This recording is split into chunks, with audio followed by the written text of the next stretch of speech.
Bonjour tout le monde. Je voudrais d'abord remercier l'AFMAPAT pour l'invitation ici au Maroc. Nous les Tunisiens, on est chez nous, vraiment, on se sent vraiment en famille. Et c'est un grand plaisir aussi de retrouver le professeur Bartal, que j'ai connu il y a 40 ans. On n'est plus très jeune, hein, du temps de la Fédération maghrébine des maladies respiratoires. Et sans plus attendre, je vais donner la parole à Bruno aussi pour nous parler des BPCO et comorbidités. Merci beaucoup. Bonjour à toutes et à tous. Encore merci pour cette invitation et pour le plaisir d'être avec vous. Et je vais vous parler d'un sujet qui n'est pas très nouveau, hein, la BPCO et les comorbidités. Je vais vous montrer quelques publications récentes, entre autres. Ça là, elle date déjà de 2012. C'est pour vous montrer qu'avec l'âge, rien ne s'arrange. Et qu'avec l'âge, on a progressivement un cumul de comorbidités. Vous voyez ici qu'à l'âge de 70 ans, on a à peu près 50% des personnes ont à peu près 3 maladies associées. Donc ça ne s'arrange pas. Et avec la BPCO, les choses sont encore pires. Ce travail qui a été fait sur 3183 patients, et vous voyez que plus de 90% des patients BPCO ont au moins une comorbidité associée, et que plus de la moitié des patients ont au moins 3 comorbidités associées. Donc c'est extrêmement fréquent. On a l'impression que c'est peut-être un peu plus chez la femme, mais je pense que c'est à peu près la même chose. Quelles sont ces comorbidités? Et oui, qu'elles sont nombreuses. C'est un travail de compilation qui a été fait sur les articles publiés entre 1946 et 2014, une méta-analyse qui vous montre que dans la partie gauche, là où c'est le plus prévalent, on retrouve des pathologies cardiovasculaires, l'anxiété, la dépression, et j'aimerais souligner l'obésité. La flèche ne marche pas, si? Non. Donc l'obésité et la sarcopénie font plus de 25% de prévalence dans les comorbidités. Donc c'est quand même très, très fréquent, en tout cas dans ce travail. Après, on a une tripotée de comorbidités, je ne vais pas insister là-dessus. Quelle est la conséquence de ces comorbidités sur la qualité de vie? C'est un travail plus récent, publié en 2022, où en fait ils ont étudié chez 4806 patients atteints d'une BPCO sévère, un VMS inférieur à 50%, le contrôle clinique de la BPCO.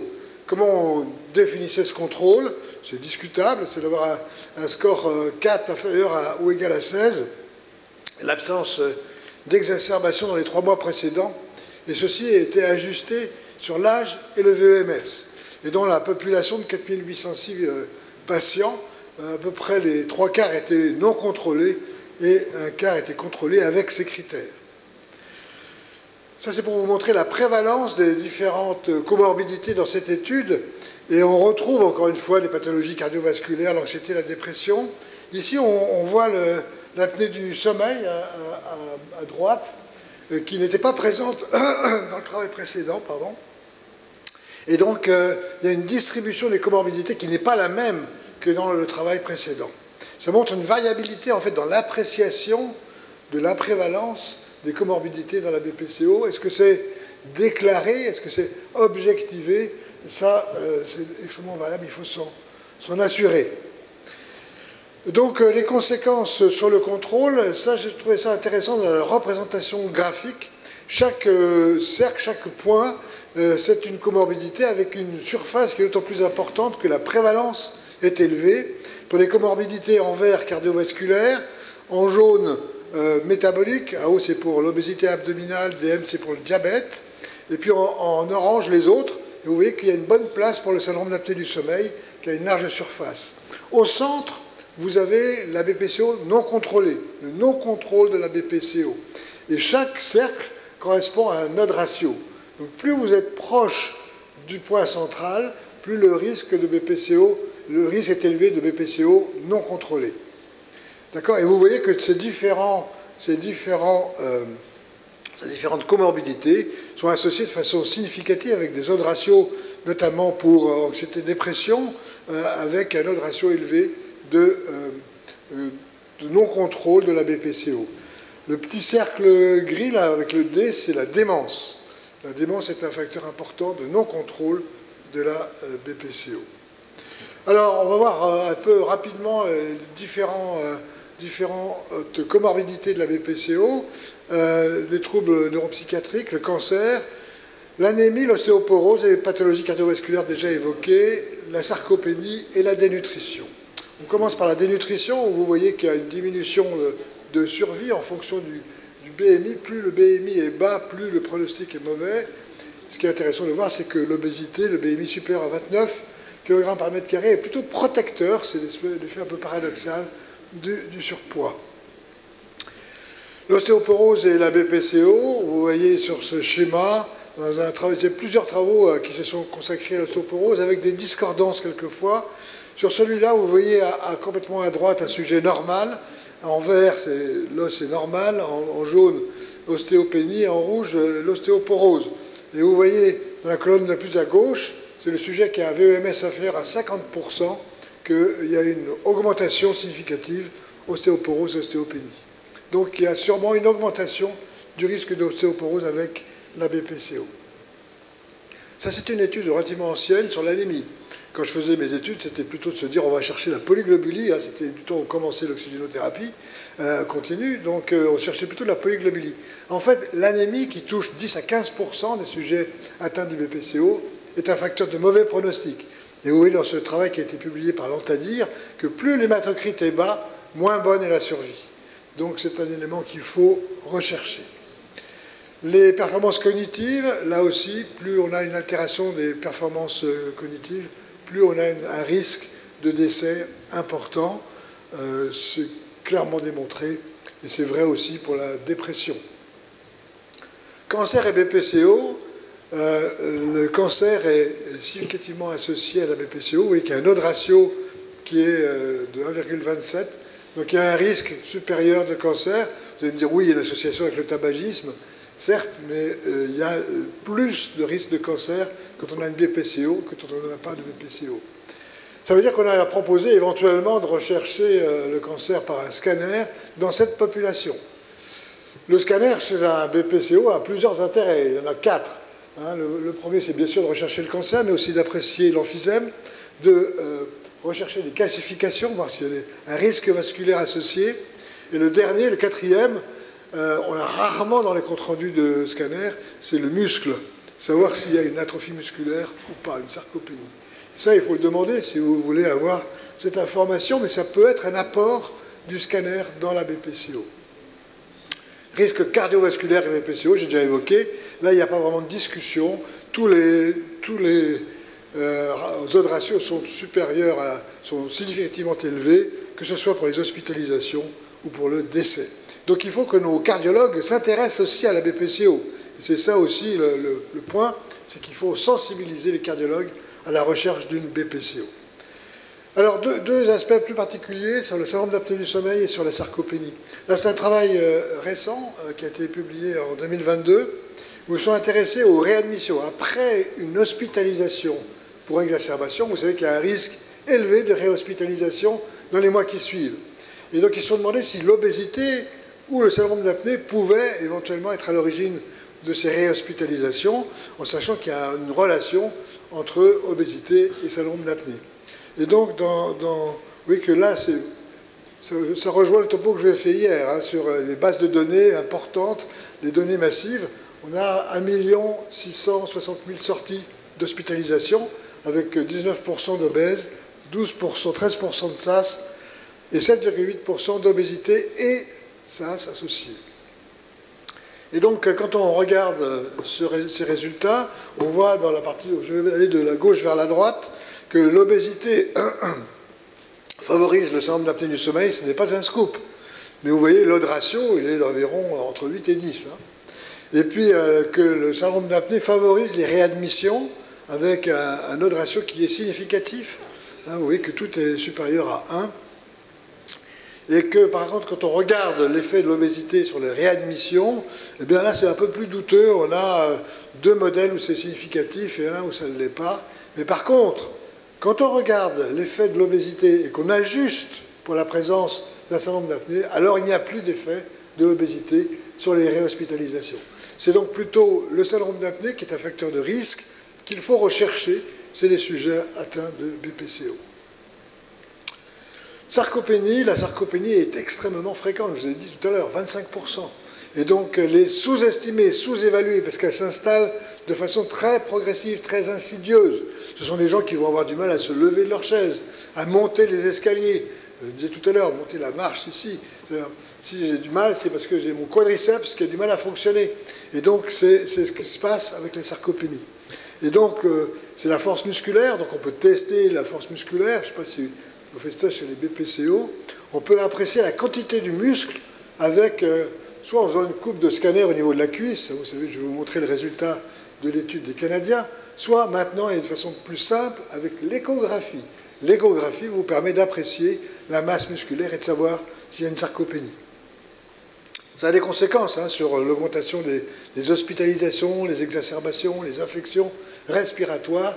La sarcopénie est impliquée là-dedans et ça augmente le risque de mortalité.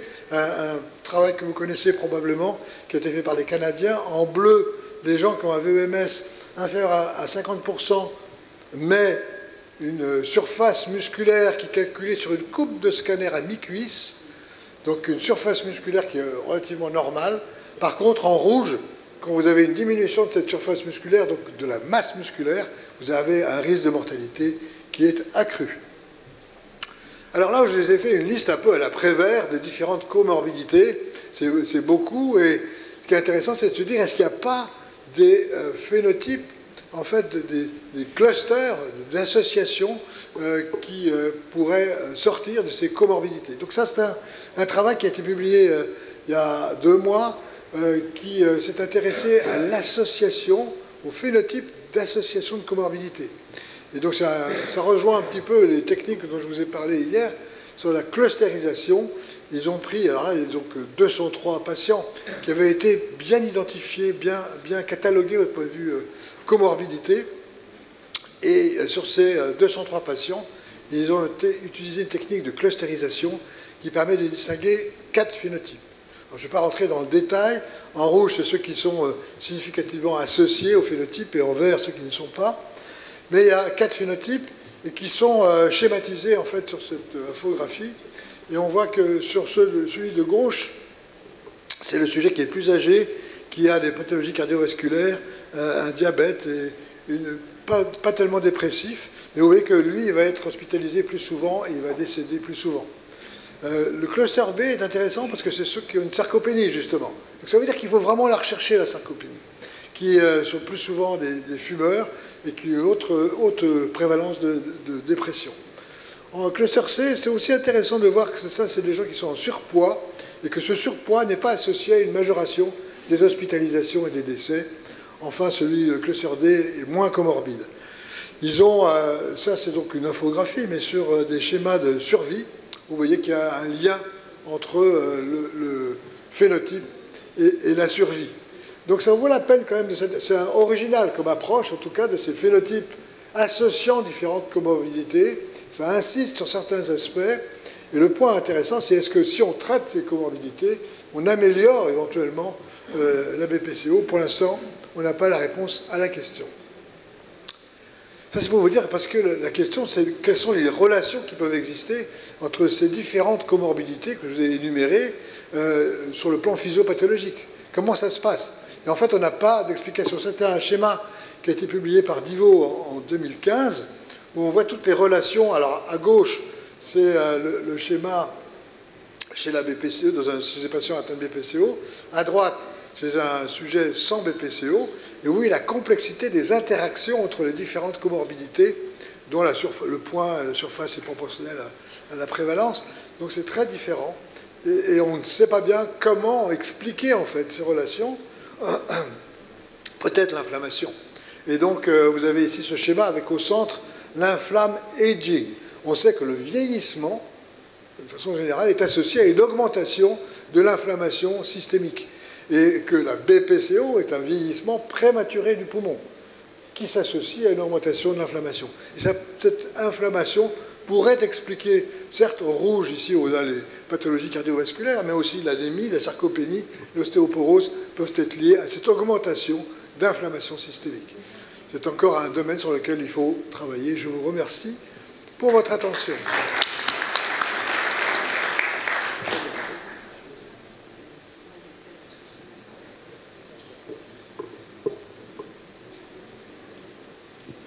Merci beaucoup, professeur Housset. Est-ce qu'on va prendre quelques questions dans la salle et après, avant de passer à la communication du professeur Melfender? Non, c'est monsieur Deblé. Oui, professeur Deblé. Merci. Oui, Bruno, merci pour ton exposé. Je me posais la question sur la sarcopénie, parce que c'est vrai que c'est un problème vis-à-vis duquel on est confronté. Je voulais savoir, toi, dans ton expérience, comment vous le traitiez, tous ces problèmes de sarcopénie? Pour l'identifier, c'est essentiellement l'interrogatoire, de savoir s'ils ont du mal, effectivement. Ce qui est peut-être tardif, parce que les symptômes apparaissent probablement tardivement. Donc c'est d'avoir plus souvent recours à l'échographie pour savoir s'il y a une perte de masse musculaire. Après, s'il y a une perte de masse musculaire, c'est essentiellement la kinésithérapie. C'est vraiment, oui, c'est essentiellement la kinésithérapie. Je sais pas, notre kinésithérapeute confirme. Oui. Oui. D'autres questions? Monsieur Bartal, oui. Professeur Bartal, et après Monsieur Pijerias.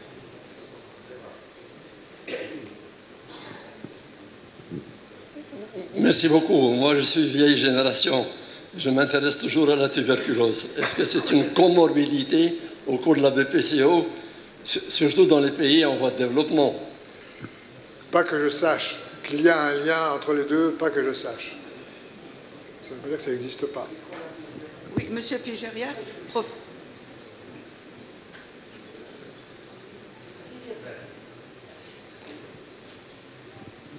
Merci beaucoup Bruno. Quand on parle de sarcopénie, on pense à la gonflette après comme contre-mesure. Est-ce que la carnitine aurait un intérêt dans ce cas-là? Ça a été essayé, ça ne marche pas. Ça ne marche pas? Non. Les hormones aussi, tu sais, les stéroïdes, de voir si les stéroïdes en faisant de la gonflette, ça ne marche pas non plus. Il y a des études sur les gènes aussi, pour les modificateurs de gènes. Ça, je ne crois pas que ça marche non plus. Oui, Zoher, et après, professeur Bachatal. On peut se permettre des questions encore, parce que Monsieur Housset, il a été gentil, vraiment, vous avez bien respecté mon temps, le temps, vraiment, merci beaucoup. Mon meilleur ami était extrêmement strict là-dessus. Vous avez bien facilité la tâche, c'est bien. Merci Bruno. Est-ce qu'il y a des marqueurs biologiques de la sarcopénie? Je ne crois pas. Non, je n'ai pas connaissance. L'histologie.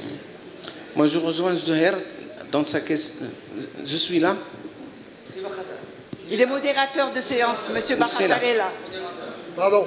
Merci de votre communication. Je rejoins Zoher sur sa remarque tout à l'heure concernant la biologie moléculaire et l'intérêt de la biologie moléculaire dans le diagnostic précoce de la maladie, et notamment en faisant des dosages de nitrosamine.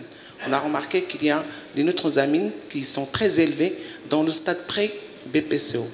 Ma question, c'est, en 2004, on ne parle plus d'une seule maladie, on ne parle plus de la BPCO, mais on parle d'une maladie hétérogène et on parle des BPCO. Est-ce que vous êtes d'accord ou pas? Ah oui, complètement.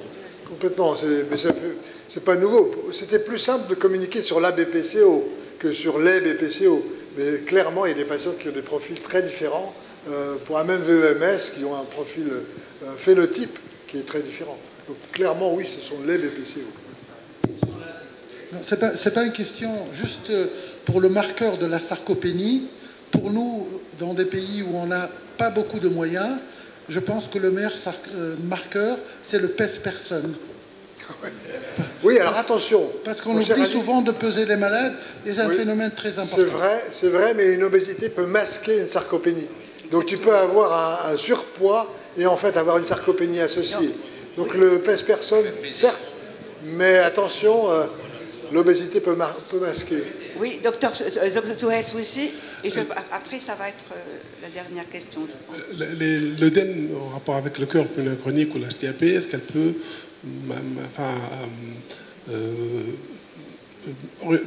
cacher, par exemple, donner des faux résultats par rapport à la mesure de la masse musculaire? Mesure de l'atteinte vasculaire, tu veux dire? L'œdème au niveau des membres inférieurs. Ah. La rétention hydrosodée. Ah. Écoute, je pense que vraiment c'est deux choses qui sont différentes, qu'a priori ça ne peut pas masquer les choses. Moi, le message, c'est que les cardiologues doivent être sensibilisés à la BPCO. Ils ne cherchent pas suffisamment la BPCO, qui est extrêmement fréquente. Alors, est-ce que le traitement de l'insuffisance cardiaque va modifier la BPCO? Alors là, si on passe par la rétention hydrosolide, ça peut aider sur la dyspnée, par exemple, c'est clair. Mais autrement, est-ce que le traitement de la BPCO peut aider au traitement de l'insuffisance cardiaque? Je ne sais pas. Je n'ai pas connaissance d'études sur le sujet.